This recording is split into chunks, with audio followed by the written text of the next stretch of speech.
यदि आप हमारे चैनल के सभी गाने को पसंद करते हैं तो डीडी प्रोडक्शन हाउस के यूट्यूब चैनल को लाल बटन दबा के सब्सक्राइब करें और घंटी के निशान को जरूर दबाएं। प्रेम से बोलो शिव शंकर भगवान की presented by DD Production House, Sakri. DJ Sumit Satish, DJ Sumit Satish, Rema Sumit Satish, Rema Sumit Satish. चढ़ गया सावन छिए पहला सोमवारी,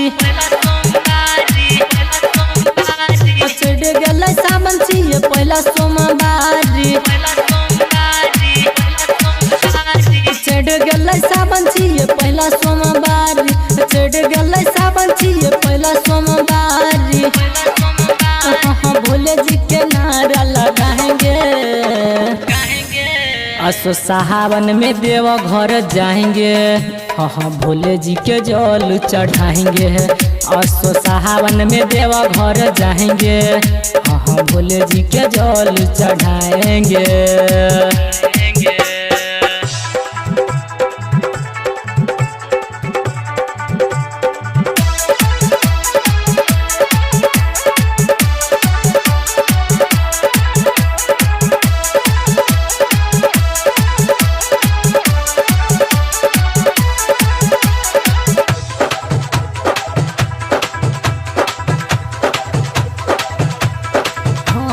सुलतान गंज से जल भरवाएंगे, कांधे कामर साथ उठाएंगे। सुलतान गंज से जल भरवाएंगे, कांधे कामर साथ उठाएंगे। भरी भरी चिलम हम सबको पिलाएंगे, भरी भरी चिलम हम बम को पिलाएंगे। हाँ भोले जी के नारा लगाएंगे, असो सावन में देवा घर जाएंगे। हाँ भोले जी के जल चढ़ाएंगे, असो सावन में देवा घर जाएंगे। हाँ भोले जी के जल चढ़ाएंगे।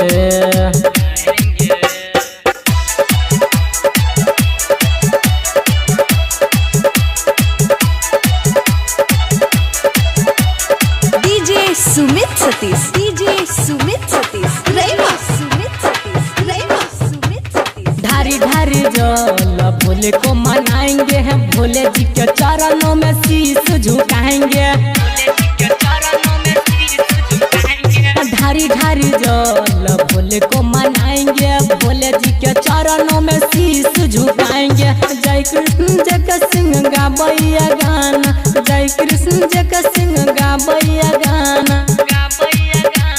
गढ़िया के मेला घुमाएंगे,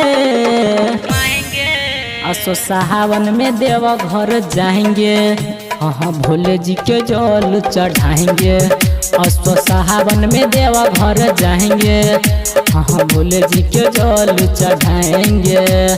चढ़ गया सावन छिए पहला सोमवारी,